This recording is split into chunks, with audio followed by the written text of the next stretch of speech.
Hi guys, James at Rampant Lion Reviews again for you today with another beer review. For this one, we are going to stick to Sweden and we're going to return to a brewery that's featured on the channel many times before. I've had some really nice beers from these guys over the years, a good few different styles, but I think it is fair to say that this brewery are best known for their different kinds of New England hazy, whatever you want to call them, IPAs. And in my opinion, when it comes to that style, these guys are one of the best in Sweden at the moment. But the beer we're going to have a look at today is one of their latest releases through Systembolaget. It's a style that we have had from them before, although this one does have a little bit of a twist to it that we have not had from them before. So I think this one could make for a really interesting review. Needless to say, I'm very curious to see what this one is going to have in store for us. Hopefully it's another good one. Hopefully it makes for an interesting review. And as always, I hope that you guys watching enjoy my take on this one as well. So yeah, for this review then, we are going to head up toward the Gothenburg area once again. Göteborg, as you would say in Swedish, the Swedish craft beer capital up there on the west coast. Got to get that Gothenburg catchphrase in when we're reviewing the Gothenburg beers because it is just channel tradition these days. But for this review then, we are going to return to the wonderful Duck Pond Brewing. So this particular beer is called Beast Mode. It comes in at 8% ABV and they're describing this one as a fruited double IPA.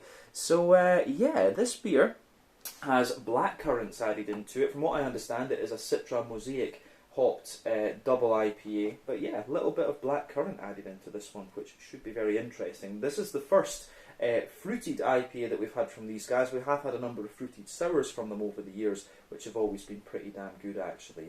But yeah, this is one of their releases through Systembolaget for the March of 2023 Lokaltus Moskva, if memory serves me correctly. This is one that I've had for a little while, but been meaning to get around to. Obviously, we had all the technical issues before I went to Japan. But yeah, let's crack on with this one then and see what it has in store for us. I always enjoy my reviews from Duck Pond Brewing, so hopefully this one carries on in the same vein as the other beers. But yeah, Beast Mode, 8%, black currant fruited double IPA from Duck Pond Brewing in Gothenburg. So, as always with my reviews then, I'll tell you a little bit about the brewery before we taste the beer. If you want to get straight to the tasting though, just fast forward. All the usual links can be found in the video description below. That's the brewery website, the link to my other reviews that I've done from Duck Pond Brewing before, and we will no doubt add more to that list in the near future. But there's all the usual social media down there. If you want to see more reviews, do please consider subscribing to the channel. The support you give is massively appreciated. And remember, you can go into the channel homepage and search for beer based on the geography tagging system. So just go in there, use the search bar, put your hometown, state, county, whatever you like. If I review beers from the area that you search for, they will pop up. Failing that, you can check out the playlist of beers from different countries. And you'll find this one in the Swedish playlist along with many other things. So there are playlists for a number of countries in there that you can check out. So go and have fun. But yeah, let's go on to my brewery notes then, and I'll tell you once again a little bit about Duck Pond Brewing. So, Duck Pond Brewing, as I've told you before, were previously known as Mikrofonbryggeriet, the Microphone Brewery, and this company is the brainchild of Nikola Sarcevich, who is a singer and songwriter for the band Millencolin, who have been making music since 1993. So the band was originally based in Örebro, out to the west of Stockholm, but they then took a break and Nikola moved down to Gothenburg. But in 2013, he began home brewing with his friend Christian Silva while he was studying international marketing in Skövde, but the two men were just brewing very kind of small batches on a 20-litre brew kit. But then Nikola went down to Berlin in Germany to take a 2-week brewing course, and at this point they started to think, you know, we want to make our own company. But the two then started the company together officially, and it was based for a while in Nikola's house, and at this stage they were brewing 200-litre batches. But they changed their name in the summer of 2019, mainly because they felt Mikrofonbryggeriet was a little bit hard for non-Swedish people to kind of spell and, you know, recognise and all this kind of stuff. So they went with Duck Pond Brewing because they felt it was a little bit more English friendly. But in the years since, they've been working to increase their output and their international sales, and it's gone pretty well for them, I have to say. But that year in 2019 they produced around 70,000 litres, and these guys were also one of the co-owners of the Wizard Brewing brand along with Morgendagens, who now unfortunately have gone bust, which is a shame because they were a very nice kind of sour beer brewery, I would say. But originally These guys were producing most of their beers at Popels Brewery in Jonsered and Odd Island, who are in Mölndal, if I remember correctly, to the south of Gothenburg. But they now have their own premises in Kungsten, and they recently hired Magnus Laurén to come in as their head brewer. But they brew a number of their beers still at Odd Island, and they are still brewing a few things in their own site at Kungsten as well. And they do plan to kind of have their own production facility doing everything at some stage in the future, from what I understand. But as of April 2023, when we're filming this review for you, these guys have produced 75 different kinds of beer under the Duck Pond name. Prior to that, there were about 20 or so had been released under the Mikrofon name. So they've produced about 100 beers in total. And if people were to ask me about this brewery, I would say that they're best known for the different kinds of New England hazy IPAs, and their kind of modern sour beers as well are always very good. But they have been producing a few more lagers and things like that in recent times as well, so it's just worth keeping an eye on this brewery and seeing what they're doing, because these guys, in my opinion, are one of the best in Sweden at the moment, I have to say. But yeah, I think we can leave it at that for this one. That's everything you really need to know about Duck Pond Brewing for the moment. So if you do want to learn more, you can check out the brewery website. You can follow them on Facebook and Instagram to keep up to date with all the latest goings on. And you can, of course, check out the Rate Beer, Untappd and Beer Advocate pages to learn a little bit more about all the different beers that they've done. So yeah, let's go on then and have a little look at this beer. So this is another 440ml can. I believe I paid 55 Swedish kronor for this, so that translates to about €5.50, £5 sterling, maybe somewhere in the region of $6 American for those of you watching in different places. So plain silver top on the can there. The artwork on this one is a wee bit different compared to what we've had from Duck Pond before, but you can see on the back of the label, on the back of the can there, that is the Duck Pond symbol. But as we said earlier, this one is an 8% double IPA, hopped with Citra and Mosaic from what I understand, a little bit of blackcurrant, and it did say on the Untappd page that this had a bit of vanilla in it, but I don't see that listed on the ingredients in this one. But yeah, part of the March Lokallt Småskaligt released through Systembolaget. Yeah, let's crack on with this one and see what it's all about. The Beast Mode 8% ABV, a blackcurrant fruited double IPA. Let's get it out into the glass and see what it's all about. Yeah. So yeah, we've had, as I say, we've had many good fruity sour beers from Duck Pond. We've had many good double IPAs. But I guess this one is a kind of crossover for them, we can say, of the two styles that they are pretty damn good at. So, yeah, before the head disappears on this one then, you can see that it poured with about a half finger of a frothy, kind of slightly purple tinted head, this one. And you can see that's just fading away to be a nice kind of thin, foamy layer at the top there. But round the edge of the glass, you can see you've got a nice little thicker foamy ring. But yeah, down toward the bottom of the glass, there are one or two bubbles kind of sticking there, a few little ones going up toward the surface of the liquid there, but it does look pretty nice. But you can see the bubbles on the head there are kind of medium sized, and yeah, kind of bigger bubbles rather than being kind of small and foamy, if you like. But yeah, in terms of the colour of this beer, it's kind of what you would expect. Yeah, blackcurrants can always give you this lovely dark kind of reddy tint. So remember, the colour of your beer depends on a few things. One, the type of malts that you use. This goes a long way to determining your EBC rating.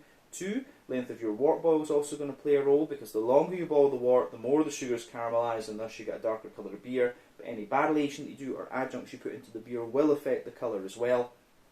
But yeah, it just depends. You don't often have to care about that with IPAs, but you know, when it comes to a fruity double IPA, yeah, the fruits are going to change the colour of your beer quite a little bit. So most of the colour that you're getting in this one will be coming from the addition of the blackcurrants. I don't think there's very much doubt about that. If we shine the light through this one, you can see it has got a little bit of natural haze to it. The level of haziness in IPAs, of course, depends on the oat and the wheat content for the most part. But yeah, I don't know how much oat and wheat they'll have actually put in this one compared to some of their other beers. But yeah, lovely kind of dark, kind of, what would we say? Yeah, just dark kind of berry colour, this one, to be honest with you. I don't know if there's any other way we can describe the colour of this beer. This is exactly as you would expect from a blackcurrant IPA.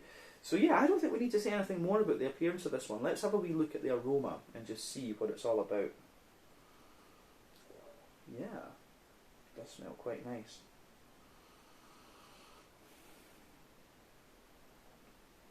To be honest with you, this one, it's kind of interesting because it reminds me of Ribena. Now, Ribena, I don't know if Swedes would really know this, but Ribena is, we've certainly had it in Scotland. I don't know if you really get it so much in England, but Ribena is this blackcurrant juice. And it's you know, you give it to kids. There was orange, there was strawberry, there's apple, and there's the blackcurrant one. The blackcurrant is the kind of mainstay, if you like, of all the different ones. But yeah, and this beer, it really just reminds me of Ribena. My gran used to give me Ribena when I was younger. When I was a wee boy, I used to get Ribena. And this beer, the aroma of this beer really just reminds me of Ribena. The blackcurrants in this one are so obvious. But you can get little other, you can get other elements of this one kind of coming out. But the aroma of this one really is a kind of bit of nostalgia for me. And it's definitely blackcurrant dominated. But certainly, underneath all of that, you get, you certainly get a little bit of kind of bread crusty character to it. So yeah, fresh kind of white bready bread crust in there. On top of that, you get a little bit of a kind of Jacob's cream cracker, definitely, but not too much, I would say. A wee tiny bit of woodiness, but I'm getting a lot of white bready character from this one. So that's going to be the barley malt that gives you that. It's also going to be the barley malt that gives you that. It's also going to be the kind of the wheaty side of things that does that as well.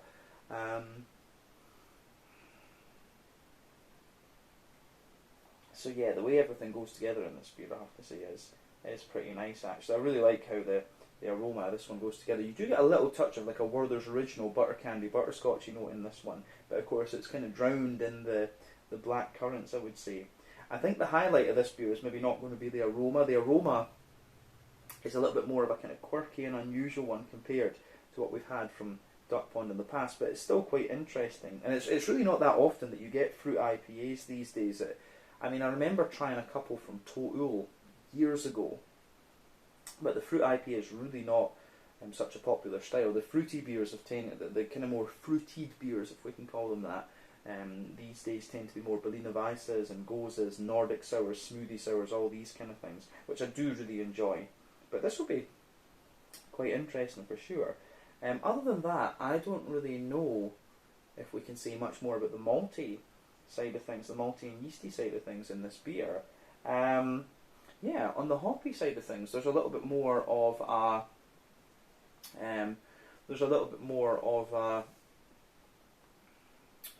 kind of, the green component in this one's quite suppressed by the fruity notes, and I've always said this in reviews. If you add fruit into beer as an adjunct, it is always going to suppress the kind of green component of the hops in the beer, and you can smell it doing that in this one. But nevertheless, you get a little bit of earthiness, you get a little bit of floral character in this one, and you get a bit of grassiness as well. So yeah, the way this beer goes together, I think, is quite nice.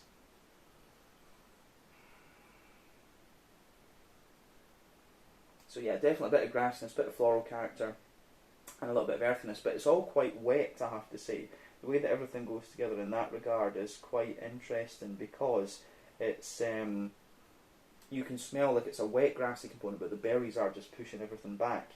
So on the fruity side of things then, obviously the black berries are really kind of dominating or the black currants, I should say, are dominating the beer.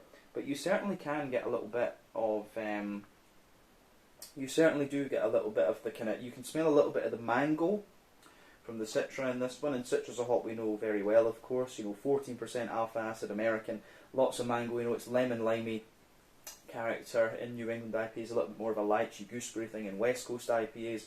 Mosaic as well, we know well, again 14% alpha acid and American, big tangerine orangey qualities. You can kind of smell a bit of the oily tangerine and a bit of the juicy mango from these two hops, but the black currants, of course, dominate everything. And the beer, to me, it gives you a little bit of this kind of placebo type aroma to it. Beyond the black currants, you can smell there's almost a little bit of a figgy note to it.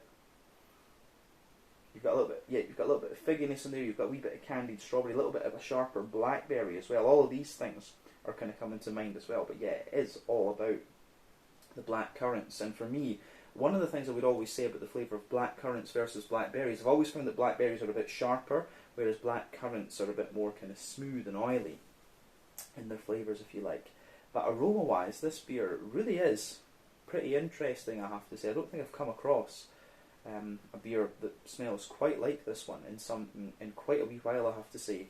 So as I always say, take a wee bit of time to just ponder over the aroma of the beer before you get stuck into it. But I think it is about time for us to try this one. So let's just put the rest of it into the glass and see what it's all about and have a taste of this one. So yeah, this is the Beast Mode, an 8% blackcurrant double IPA from Duck Pond Brewing in Gothenburg in Sweden. Let's get stuck into this one. Slange, skål, cheers.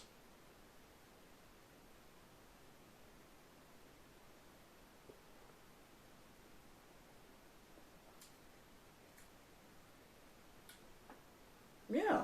I'm going to say, it's a nice enough beer, this one. But it's one of these things, it's quite interesting because it starts off, it comes in very, very fruity, like it's going to be a sour beer. And then it kind of just mellows out and gives you this more bready character underneath. Like I say, it's... I'm not really sure what to make of that. It's a long time, it really is a very long time since I had a fruited IPA. So it is a style that I'm just not overly familiar with anymore.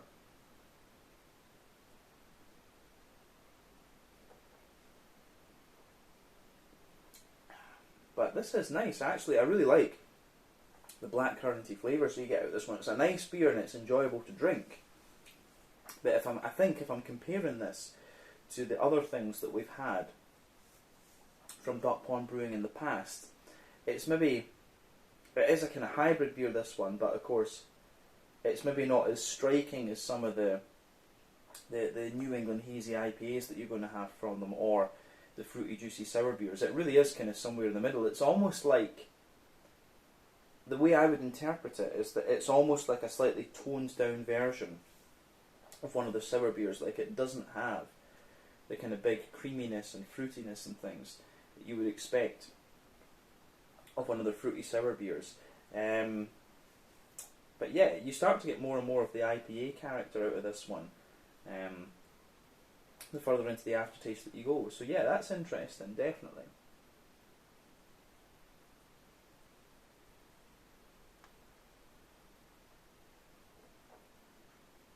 So yeah, this gets a thumbs up from me. I do like how this I do like how it goes together. Like, I enjoy the beer.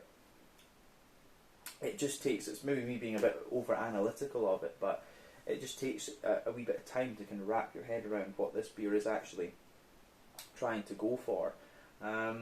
Yeah, interesting. But let's try and break this down and describe it for you a wee bit more in depth. We'll do as we always do. We'll start off with the middle third of your palate then. So you can feel the backbone of this beer. It gives you a nice little bit of a kind of grainy bread crusty character. Absolutely.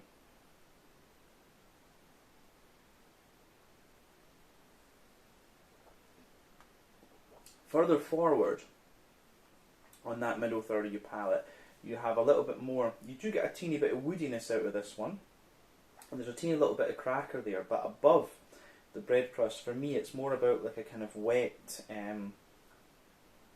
it's more kind of like a wet, kind of wholemeal brown bready sort of thing that you get out of this one. So yeah, bread crust, little bit of wood, little bit of cracker, then a more kind of wet wholemeal brown bready character coming out of this beer for me.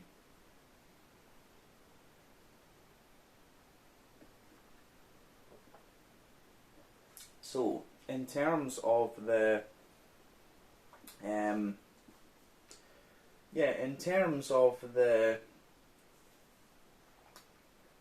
the rest of the malt base, on top of that, on top of the brown bread, you start to get a little bit of a white bready character out of this one. It's quite a smooth and sweet white bread. It has a little bit of density to it for sure. And then you can feel the kind of the wheat in this one densifying the beer out, and again the wheat is like a kind of smoothing agent. I always find that that wheat can be a little bit kind of more bitey, and it can be a little bit more kind of bitey and stuff like that, but it's also very, very smooth in this one. And then above that you've got the oaty character in the beer. Now I've always said in IPAs oats are usually a good indicator of how fresh your beer is, but I think that doesn't really apply when we're talking about fruit IPAs like this one. So yeah, a wee bit of an interesting point there. But yeah, you can feel down the middle line of your tongue you've got a little bit of a kind of oaty, creamy character coming out of this one. Then as you move out toward the edges of the palate, it's a little bit more, you've got a little bit of a kind of drier and more kind of great. Yeah, you've got a little bit more of a kind of, you've got that more creamy note in the middle of your, down the middle line of your tongue. Then you can feel the oats just dry out as you go out toward the edges of the palate. So yeah.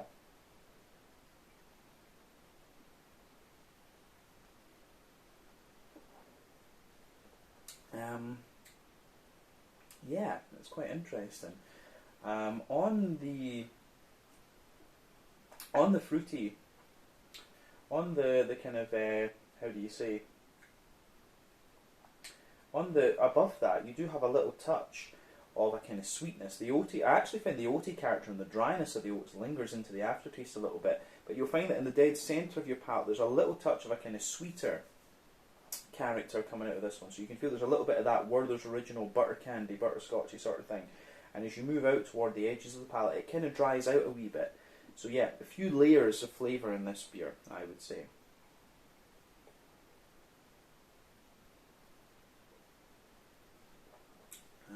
But yeah, the middle third of your palate in this one is quite, is definitely quite nice.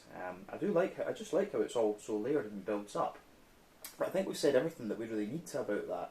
So, on the in the border region between middle and back third of your palate, you get a little bit of a kind of bready build up in this one. A wee touch of kind of whole. There's a wee touch of a wholemeal kind of brown bready type thing in this one, which I do quite enjoy. And then the base of that back third of your palate is you've got a wee, you've got a nice little bit of bread crusty character in this one. You can feel, as I've always said, more bitter and dry flavours come out further back on the palate, so you can certainly feel a little bit of that more bitter, dry bread crust in there. You've got the cracker above it, which again feels a bit drier, and then you've got a lighter and more airy brown bready character just sitting there too.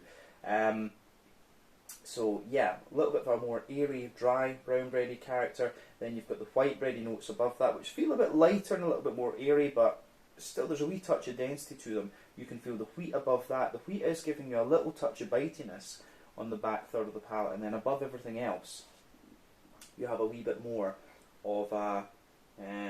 You do certainly have a little bit of a more yeasty character coming out of this one, like a little bit of a farmhousey, yeasty kind of note out of this one. So yeah, the farmhousey, yeasty character. It's a little bit bready. It's got a little touch of spice and woody character to it. But yeah, it's really interesting.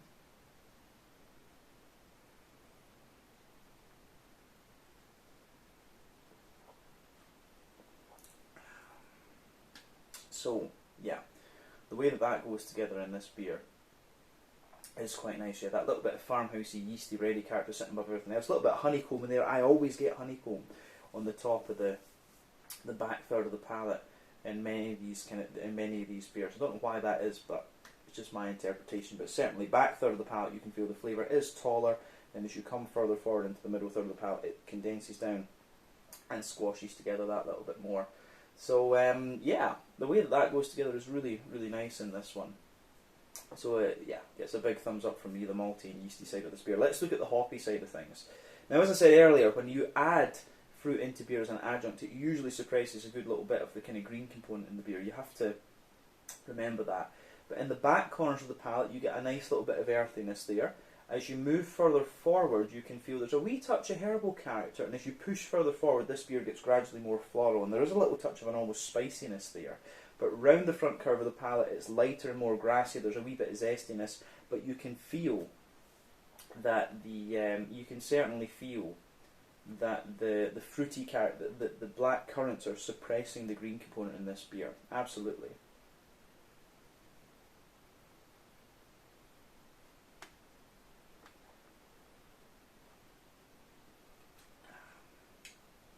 So yeah, the way that this beer goes together, I think, is really, really nice. Yeah, I do like that. You can feel there's a kind of mix, there's an almost battle between the floral side of things and the black currants in this, but I like that about this beer for sure.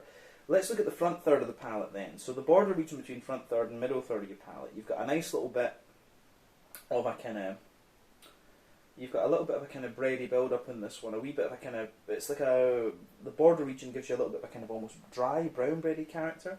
The base has a little bit of drier bread crust, some smooth brown bread in there, and you've got that nice oily bubble where the juicy fruity esters kind of roll their way out of the beer too. So yeah.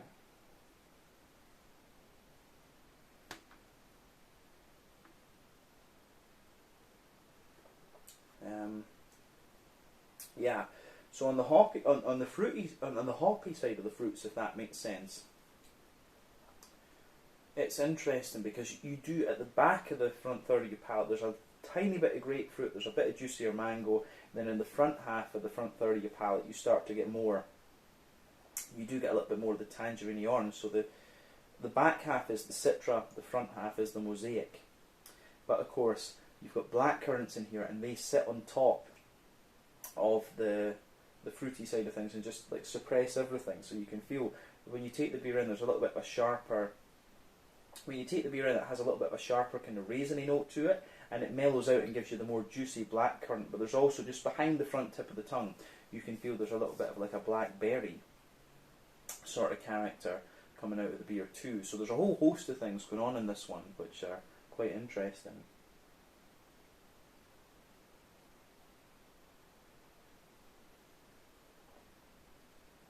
So yeah, the fruity side of this beer is really very nice in that sense. So it gets a big thumbs up from me.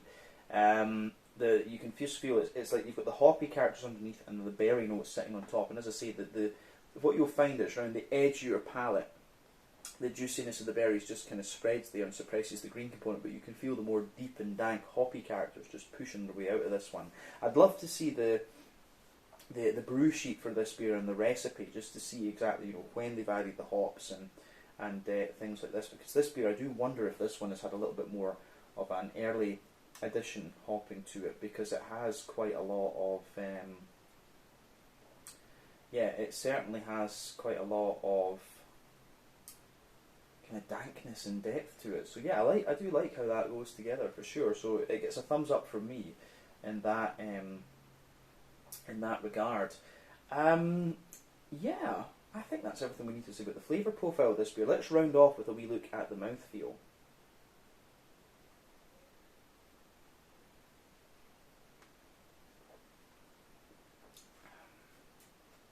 So, for me, the mouthfeel of this one, it's kind of top end and mid bodied. The carbonation is very smooth. It feels quite clean, in honesty as well. It's not really oily or slick, but it feels quite clean and quite wet. But it doesn't feel like a kind of conventional IPA, this one, obviously, because it's got all the fruity character in there. So I think it's the fruit that's giving you the wetness.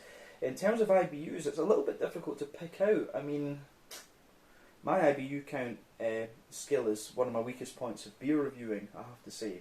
But this beer, to me, it feels as if it's got about 60-ish, maybe 70 IBUs in it. You can feel like a real dank character to this one, to be honest with you. So, yeah, I'd be very curious to know what the IBU count on this beer actually is.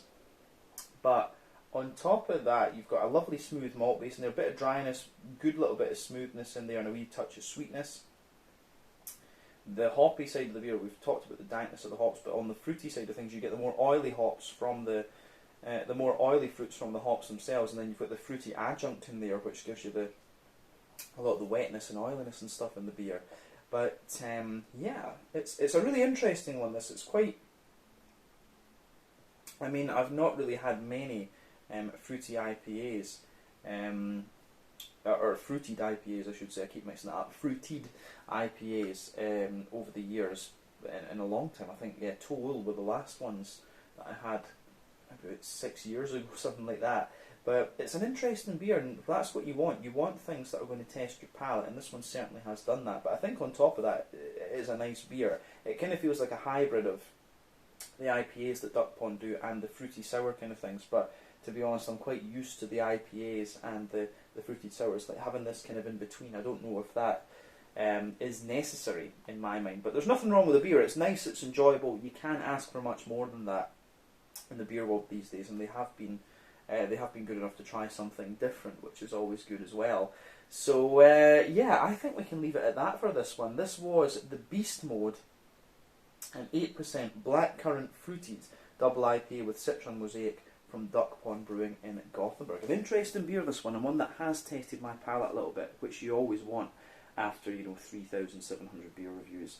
So yeah, I think we can leave it at that for this one. So once again, thank you for watching my beer reviews. Until the next time, please like, subscribe, share, all the usual YouTube stuff.